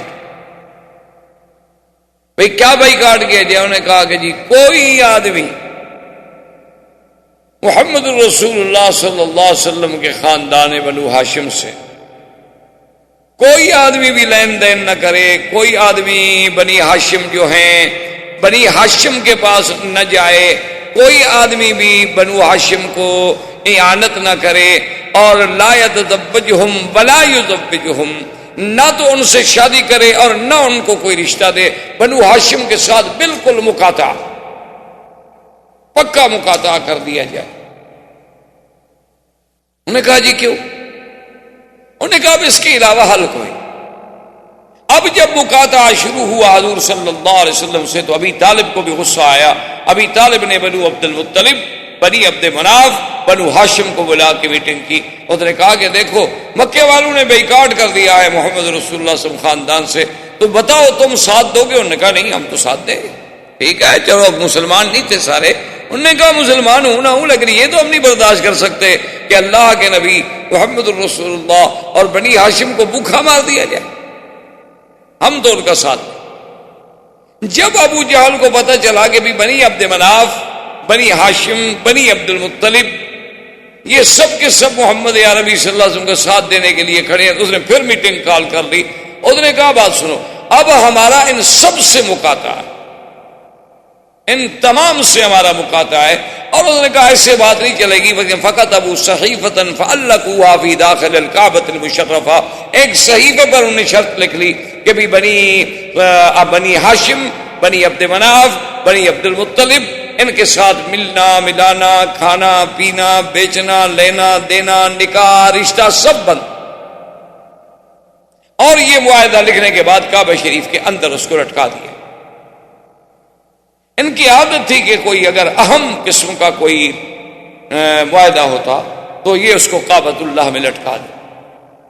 اب جناب مقاطعہ شروع ہوا تو ابی طالب نے بھی سوچا کہ بھئی یہ مکے میں تو اتنی پابندیاں ہیں، اس کا ہم کب تک مقابلہ کریں گے. تو یہ لوگ مکے سے اٹھ کے باہر وادی میں چلے گئے جس کا نام شیب ابی طالب پڑ گیا. ابھی بھی ایک علاقے کو شیب ابی طالب کہا جاتا ہے، لیکن علماء تاریخ نے لکھا ہے کہ وہ یہ جگہ نہیں تھی بلکہ وہ تو بہت مکہ سے کچھ بہت دور تھی. یہ بھی ابی طالب کا چونکہ جگہ تھی اس لیے یہ بھی شیب ابی طالب کہلاتا. آپ اگر مروہ کی جانب سے نکلیں تو جہاں مولد الرسول صلی اللہ علیہ وسلم ہے، جہاں حضور پیدا ہوئے، اب وہاں مکتبہ ہے، علم کی لائبریری ہے دینی کتابوں کی. اس سے آپ غزے کی طرف اگر جائیں تو جب آپ اوپر کے حصے میں جائیں گے تو یہ علاقہ شیب ابی طالب ہے، اور پھر اس کے ساتھ شیب عامر ہے، اور شیب عامر کے ساتھ اب جہاں آپ نے دیکھا ہوگا نا کچھ سرنگیں آگے ملتی ہیں، یہ وہ جگہ ہے جس کا نام ہے خندمہ. یہ وہ جگہ ہے خندمہ جس کے بارے میں تاریخ میں ایک بڑا مشہور جملہ ہے عربوں کے ہاں کہ اکرمہ فر من خندمہ، کہ اکرمہ جو تھا وہ فتح مکہ کے دن اسی خندمہ کی جگہ سے بھاگا تھا، فرار ہو گیا تھا۔ تو اب جناب وہ باہر چلے گئے، انہوں نے کہا کہ چلو ہم باہر جا کے رہتے ہیں مکے والوں کے ساتھ، اب ہم کیا کریں جب بھی ہمارے ساتھ ملتی ہی نہیں۔ تو اب انہوں نے آپس میں جو کچھ ایک دوسرے کے ساتھ تھا وہ مدد کی، لیکن آخر وہ مدد کب تک چلے؟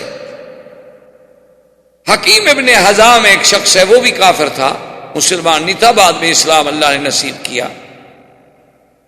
اس کو جب پتہ چلا تو وہ تو اونٹ پر سامان لے کر، کھانے پینے کا سامان لے کے چلا، کبھی کچھ ہو جائے لیکن میں یہ پہنچاؤں گا بنی عبداللہ، بنی ہاشم کو اور بنی عبد المطلب کو، رشتہ داری۔ تو جب وہ حکیم ابن حزام آیا مکہ کے قریب تو ابھی جہل راستے میں مل گیا بدبخت، اس نے کہا الی این یا ابی حکیم ابن حزام، فقال ھذا شانی، انہوں نے کہا کہاں جا رہے ہیں؟ کہا میری مرضی۔ کیوں جھوٹ بھی تو نہیں بولنا چاہتا تھا۔ اس نے کہا ہاں مجھے پتا ہے کہ تم یہ بنی ہاشم کی مدد کے لیے جا رہے ہو، تمہاری رشتہ داری ہے نا بنی عبد المطلب کے ساتھ، تو آج تمہارا دل بھی پسیج گیا۔ اس نے کہا چھوڑو میں جہاں بھی جا رہا ہوں میری مرضی۔ اس نے کہا کہ نہیں یہ نہیں ہو سکتا، میں تمہیں نہیں چھوڑ سکتا کہ تم جا کے میرے دشمنوں کو کھانے پہنچاؤ۔ فجاء ابو البختری، ابو البختری نامی ایک شخص تھا، وہ بھی آ گیا، وہ بھی سرداروں میں سے تھا۔ اس نے کہا کیا بات ہے؟ حکیم نظام نے کہا کہ دیکھو میں جا رہا ہوں، اور یہ ابھی جہل کہتا ہے کہاں جا رہے؟ میں نے کہا میری مرضی میں جہاں جاؤں۔ تو اس نے کہا ابھی جہل سے، اس نے کہا ابھی جہل عجیب بات ہے، حکیم ابن حزام کوئی عام آدمی ہے، وہ بھی تو سردار ہے، کیا تم ہر آدمی کے گلے میں لگ رہے ہو؟ تو وہ حر ہے، آزاد ہے، اس کی مرضی جہاں جائے۔ انہوں نے کہا نہیں یہ تو میرے دشمنوں کو کھانے خوراک پہنچانے کے لیے جا رہا ہے، اور ہم نے تو ان کا حصار کیا ہوا ہے، اقتصادی بائیکاٹ کیا ہوا ہے ان کے ساتھ، اور ہم ان کو تکلیف دینا چاہتے ہیں، اگر ان کو خوراک پہنچتی رہے تو تکلیف تو ختم ہو گئی۔ لیکن ابو البختری نے کہا ابھی جہل ہٹ جاؤ، ابھی جہل کا نہیں ہٹوں گا۔ تو ابو البختری نے مارا ابھی جہل کو، ابھی جہل وہاں سے شرمندہ ہو کر اس نے کہا تم کون ہو کہ ہر سردار کا راستہ روکتے ہو؟ اگر یہ ہے تو پھر میں بھی اس کے ساتھ۔ اتنے واقعات کے باوجود بھی لیکن سوال ہے کہ جی وہ کھانا کہاں پورا ہو، حتیٰ کہ ایسا وقت بھی آ گیا ہے کہ اس محاصرے کے دوران ایک شخص جو بنی عبد المطلب سے تعلق رکھتا ہے وہ کہتا ہے کہ میں رات کو گیا، ایک مردہ اونٹ پڑا ہوا تھا، تو اس کا سب کچھ اندر سے تو کھایا جا چکا تھا، صرف اس کی کھال پڑی ہوئی تھی، تو میں کھال اٹھا کے لایا، اس کو ہم نے دھویا، دھونے کے بعد اس کو ہم پکا پکا کے کھاتے رہے کہ اور کوئی چیز ہی نہیں۔ آج تو ہم گھر میں بیٹھ کے اللہ کی 10 نعمتیں کھاتے ہیں اور اللہ کا شکر نہیں کرتے۔ دیکھیں کہ اللہ کے نبی ہیں اور ان کا جرم کیا ہے کہ اتقتلون رجلا ان یقول ربی اللہ، کہ کیا تم ایسا آدمی کو قتل کرنا چاہتے ہو؟ جرم کیا ہے کہ وہ یہی کہتا ہے کہ اللہ ایک ہے، بس یہ جرم۔ بھئی تم اسلام نہیں لانا چاہتے نہ لاؤ۔ یہی کافروں کی الٹی منطق ہے، یہی وہ کافروں کی ابتداء آفرینت سے لے کر آج تک الٹی منطق ہے کہ اگر خود کوئی بات کریں تو کہتے ہیں جی یہ تو حریت ہے، انسانی حقوق کی بات ہے اور انسان کے حقوق ہیں، لیکن کیا وہ حقوق مسلمانوں کے نہیں ہیں؟ کیا مسلمان انسان نہیں ہے؟ اگر حقوق انسانی کے تم اتنے بڑے علمبردار ہو تو جہاں 50 لاکھ مسلمان شہید ہوتا ہے وہاں تمہیں حقوق انسانی نظر نہیں آتا۔ یہی حال اس وقت بھی تھا کہ ابو جہل اور تمام کافر، ابی لہب، عتبہ، عتیبہ، شیبہ، ربیعہ، ولید بن المغیرہ، اعداء اسلام، ان کے گھروں میں تو کھانے پک رہے ہیں، اور بنو عبد المطلب کے گھر میں، ابی طالب کے گھر میں، بنی ہاشم کے گھر میں، سیدنا محمد الرسول اللہ صلی اللہ علیہ وسلم کے گھر میں فاقہ۔ اسی لیے علماء نے لکھا ہے کہ جس عالم کی تقریر پر یا جس جماعت کی تحریک پر، تنظیم پر، کام پر کوئی مخالف نہ ہوں، سب راضی ہوں، تو سمجھ لو کہ وہ حق کی جماعت نہیں، کیونکہ اگر سب راضی ہوتے تو پھر تو حضور پہ راضی ہوتے، حضور سے بڑی شان کس کی ہے؟ سب راضی ہوتے تو پھر تو صحابہ پہ راضی ہوتے، سب راضی ہونے کا معنی یہ ہے کہ وہ مولوی کبھی حق کا کلمہ نہیں کہتا، بلکہ وہ ہر لوگوں کو خوش کرتا رہتا ہے۔ محرم آیا تو شہادت حسین پڑھ دی، 11ویں کا دن آیا تو 11ویں شریف کی فضیلت بیان کر دی، کوئی عرس شریف کا مقام آیا تو حضرت معین الدین اجمیری کی کراماتیں سنا دی، کوئی حضرت محبوب گیلانی کو ماننے والے لوگ زیادہ آ گئے تو حضرت گیلانی کے فضائل بیان کر دیے، اور دیکھا کہ ماشاءاللہ کچھ لوگ اس قسم کے بھی آئے ہیں، تازہ مکہ سے ہو کے آئے، ان پر کچھ توحید کا تھوڑا تھوڑا اثر ہے، تو ایک آدھی تقریر توحید پہ بھی کر دی تاکہ سب خوش رہیں، سب راضی رہیں۔ تو اس قسم کے لوگ مداہن ہوتے ہیں، اللہ کے دین کو صحیح بیان نہیں کرتے، ورنہ حق بات بیان جب آپ کریں گے، اگر 10 آدمی راضی ہوں گے تو 2 تو ناراض ضرور ہوں۔ جب مقاطعہ کی اتنی بڑی صورت ہو گئی تو ایک دن بیٹھے بیٹھے عمرو ابن ہشام ایک شخص تھے، اس کے دل میں خیال آ گیا کہ کتنا بڑا ظلم ہے کہ بھئی ہم سب کھانے کھائیں، سودے لیں، اور پھر ابو جہل کیا کرتا کہ باہر سے کوئی قافلہ تجارتی آ رہا ہے تو راستے میں پہنچ جاتا کہ اچھا بھی یہ کتنے کی ہے بوری؟ اس نے کہا 100 ریال کی۔ اس نے کہا میں 200 دیتا ہوں، لیکن بڑی عبد المطلب کو نہیں دینی۔ وہ سارا خرید لیتا، سٹاک کر لیتا۔ لیکن میرے آقا سرکار دو عالم اس تکلیف کے باوجود، اس تنگی کے باوجود، اس جو کے باوجود اپنی دعوت پہ، اپنے مشن پہ قائم۔ مجال ہے کہ ایک دن بھی حضور کی دعوت میں تھوڑا سا کمزوری آئی، اس نے سوچا، اس نے کہا کہ چلو میں اکیلا تو کچھ نہیں کر سکتا۔ وہ آیا پھر حکیم ابن حزام کے پاس، اس نے کہا یار یہ بڑا ظلم نہیں ہے؟ اس نے کہا ہم کیا کریں؟ اس نے کہا وہ صحیفہ جو انہیں لکھ کے کعبہ شریف میں لٹکایا ہوا ہے نا، اس صحیفے کو پھاڑ ڈالتے ہیں، کہتے ہیں بھی ختم کرو، یہ کیا غلط معاہدہ ہے؟ انہوں نے کہا ہم 2 آدمی بھی کیسے پھاڑ سکتے ہیں؟ ادھر تو قبیلہ ہیں، اتنے بڑے قبیلے ہیں، ہم 2 آدمی کے۔ انہوں نے کہا چلو ایسا کرتے ہیں کہ چلو کوشش کرتے ہیں کہ ایک آدھا آدمی ہمارے ساتھ اور بھی مل جائے۔ تو وہ زہیر کے پاس آئے، اس سے بات کی، اس نے کہا کہ اس مسئلے میں تو بھائی میرا بھی دل کہتا ہے میں تمہارے ساتھ۔ انہوں نے کہا دیکھو اب ہم 3 آدمی تو ہو گئے، لیکن شام جو تھا وہ آدمی بڑا سمجھدار تھا، وہ کہنے لگا یار 3 آدمی بھی کوئی اتنی بڑی طاقت نہیں ہوتی، کیوں نہ ہم ابو البختری سے بات کریں۔ ابو البختری کے پاس ہے، اس نے کہا میں بھی تمہارے ساتھ ہی، یہ تو واقعی زیادتی کی بات۔ ابو البختری نے کہا کہ عبداللہ بن الاسود سے بھی بات کر، اس کے بعد انہوں نے کہا میں بھی تمہارے ساتھ ہوں، یہ تو واقعی زیادتی ہے کہ بھئی ایک مقاطعہ کر دیا جائے اور زندہ انسانوں کو مار دیا جائے، ان کو خوراک نہ جانے دی جائے۔ تو اب یہ 5 آدمی آئے، اور جب مکے کے سردار دار الندوہ میں کعبۃ اللہ کے قریب بیٹھے ہوئے تھے تو ان میں سے ایک کھڑا ہوا اور اس نے کہا کہ اے قریش مکہ کے سرداروں، بات سن لو، اسلام لاؤ نہ لاؤ، دین نبی قبول کرو نہ کرو، لیکن یہ کسی کو حق نہیں پہنچتا کہ ان کا مقاطعہ کرے اور ان کے ساتھ بائیکاٹ کر دے اور حصار اقتصادی کر دے کہ دانا بند، کھانا بند، ہر چیز بند۔ یہ کیا ظلم ہے؟ ابو جہل اٹھا، اس نے کہا کیا کہہ رہے ہو؟ اس نے دبانا چاہا، اتنے میں دوسرا کھڑا ہو گیا، اس نے بھی وہی شور کیا۔ تو ابو جہل کے بھی 1-2 ساتھی کھڑے ہوئے تھے، اس کا تیسرا کھڑا ہو گیا، اس کا ایک اور ساتھی کھڑا ہوا تو ادھر سے ابو البختری کھڑا ہو گیا۔ جب یہ 5 آدمی کھڑے ہوئے تو اب وہ بھی ڈر گئے کہ آخر بھی یہ بھی تو 5 آدمی ہیں اور یہ بھی تو قبیلے والے ہیں۔ اور نے کہا کہ دیکھو قریش مکہ دیکھ لو، ابھی ہم کعبہ شریف کے اندر جا رہے ہیں اور جو تم نے وہ صحیفہ لکھ کے لٹکایا ہے، وہ اللہ کے نبی کے خلاف جو تم نے معاہدہ لکھا ہے نا، ابھی ہم اس کو لاتے ہیں اور پھاڑتے ہیں تمہارے سامنے، جرأت ہے تو پھر ہمارا بھی مقابلہ کرو۔ ابو جہل بھی سمجھدار تھا، اس نے سوچا کہ یہ تو مسئلہ بڑھ جائے، یہ تو بائیکاٹ کے بعد جنگ شروع ہو گئی، اور اگر ایسی بات ہو گئی تو حضور صلی اللہ علیہ وسلم کو تو یہ 5 قبیلے مفت میں مل گئے امدادی۔ تو وہ چپ رہا، اور وہ کہتے ہیں کہ جب ہم کعبے کے اندر داخل ہوئے اور اس صحیفے کو اتارا تو کیا دیکھتے ہیں کہ اس کو تو دیمک کھا چکی ہے، صحیفے میں کوئی لفظ ہی باقی نہیں، آخری کونے کاغذ کے باقی ہیں۔ اللہ کو بھی یہ منظور تھا کہ یہ معاہدہ باقی نہ رہے، اور وہ باہر لے کے آئے، انہوں نے آ کے قریش کو دکھلایا، انہوں نے کہا ظالموں، جو تم نے معاہدہ کیا تھا دیکھو کعبۃ اللہ میں دیمک کیسے آ گئی، اور ایک لٹکتی ہوئی چیز کو کیسے اس نے ہضم کر دیا۔ تو اس کا مطلب یہ ہے کہ وہ رب کعبہ بھی یہ چاہتا ہے کہ یہ ظلم ہے اور ظلم کبھی قائم نہیں رہتا۔ تو اب وہ مقاطعہ تھوڑا سا ختم ہو گیا، تو حضور صلی اللہ علیہ وسلم نے سوچا، اور اس وقت تک تقریباً 70 آدمی جو تھے وہ اسلام لا چکے، 83 آدمی حبشے میں موجود تھے، اور 70 آدمی جو تھے وہ مکے میں موجود تھے جو اسلام لا چکے تھے.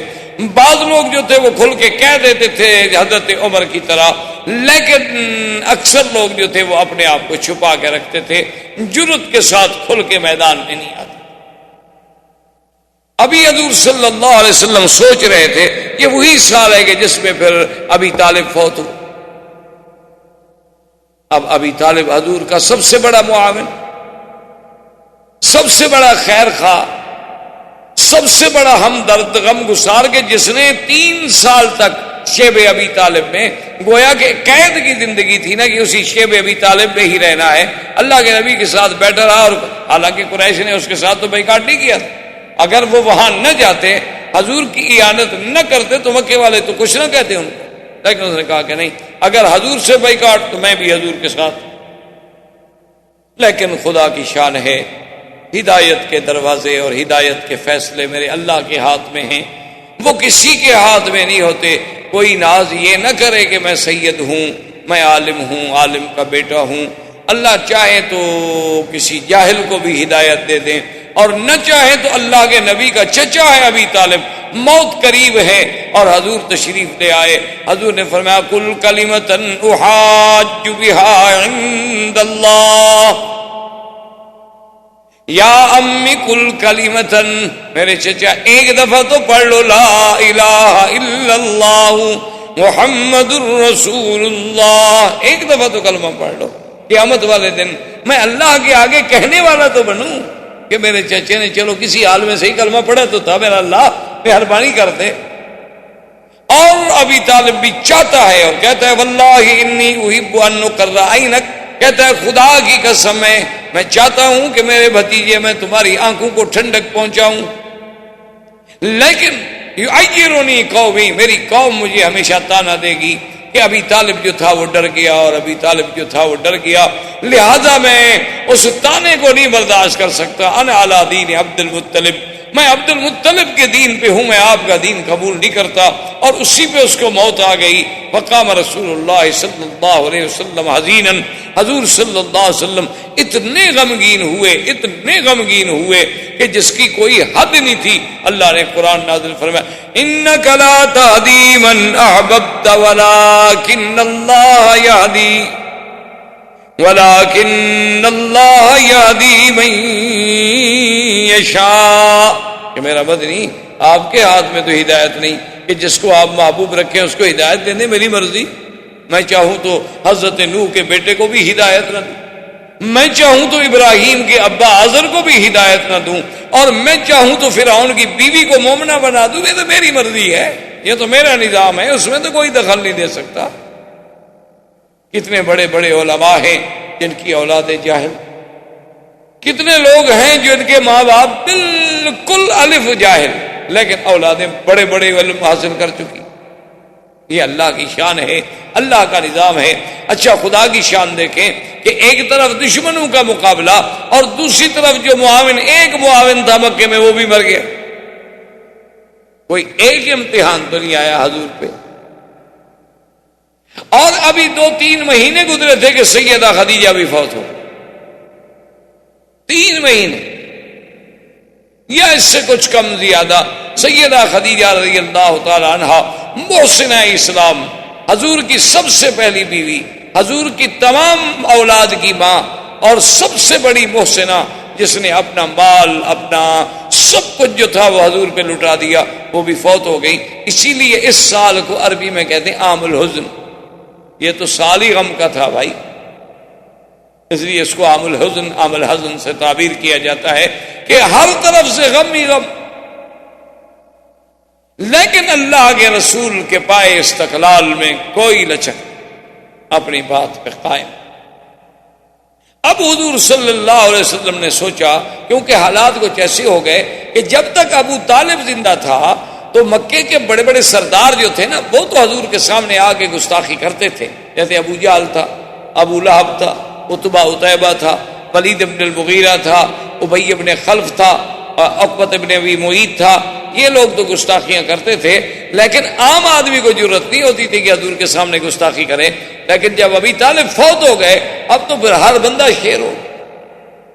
اب تو صفحائے مکہ عام بچے بھی حضور جہاں سے گزرتے تو نعوذ باللہ گالیاں، حضور جہاں سے گزرتے پتھر برساتے، حضور جہاں سے گزرتے راستے میں کانٹے بچھا دیتے۔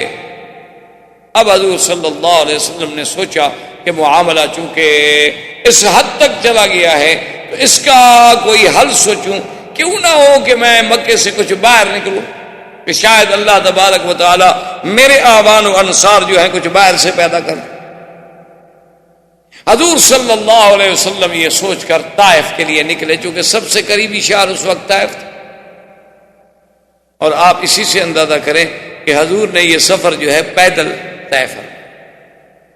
آپ ایک دن ذرا یہاں مکے سے پیدل تو طائف جا کے دیکھیں۔ ویسے تو ہم سب دعوے دار ہیں نا، مسلمان ہیں اور ماشاءاللہ حاجی صاحبان ہیں اور ماشاءاللہ عاشق رسول ہیں، اور ہم تو جی اتنے عرصے سے مکے شریف میں رہتے ہیں، مدینہ شریف میں رہتے ہیں، پتہ نہیں دل میں خیال ہوتا ہے کہ ہم سے تو اب کون بڑا ہو سکتا ہے نیکی میں، ہم تو پہنچے ہوئے لوگ ہیں۔ ایسے ایسے لوگ ہیں ماشاءاللہ کہ آ کر ایسی ایسی باتیں بتاتے ہیں، وہ سمجھتے ہیں کہ چند دن مکے میں ہم نے رہ لیا، عبادت کر لی، شاید ہمارے کو مراتب بلند ہو گئے۔ اللہ کے بندے آپ دیکھیں ذرا، تصور تو کریں نا، مراتب تو تب بلند ہوتے ہیں جب اسلام کے لیے کوئی قربانی بھی تو دو نا۔ یہ کیا ہمارا اسلام ہے کہ ہم عرب 1 ارب سے زیادہ کی تعداد میں ہیں، اور بجائے اس کے کہ کافر ہم سے ڈرتا ہم کافر سے ڈرتے ہیں۔ یہ اسلام، اللہ کے نبی اکیلے ہیں، 70 مسلمان ہیں، وہ بھی کھل کے سامنے نہیں آ سکتا۔ آپ نے سوچا کہ چلو اللہ کے دین کو پہنچانا ہے تو طائف چلتے ہیں۔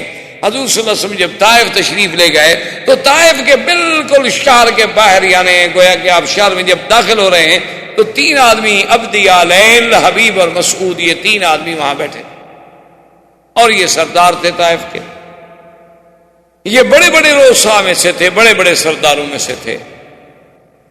انہوں نے جب دیکھا کہ قادم محمد صلی اللہ علیہ وسلم، حضور آ گئے، ان کو پتہ تو نہیں تھا، حضور نے فرمایا کہ دیکھو میرا نام محمد رسول اللہ ہے اور میں آپ سے کچھ باتیں کرنا چاہتا ہوں، اجازت ہے؟ انہوں نے کہا بیٹھیں آپ، فرمائیے۔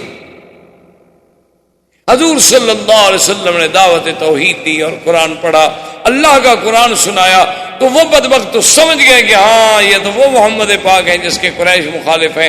تو عبدی علیہ غصے میں کھڑا ہو گیا، کہنے لگا واللہ لا اؤمن بک یا محمد، کہنے لگا خدا کی قسم ہے میں تم پہ ہرگز ایمان نہیں لے آ سکتا، تم کیسے نبی ہو؟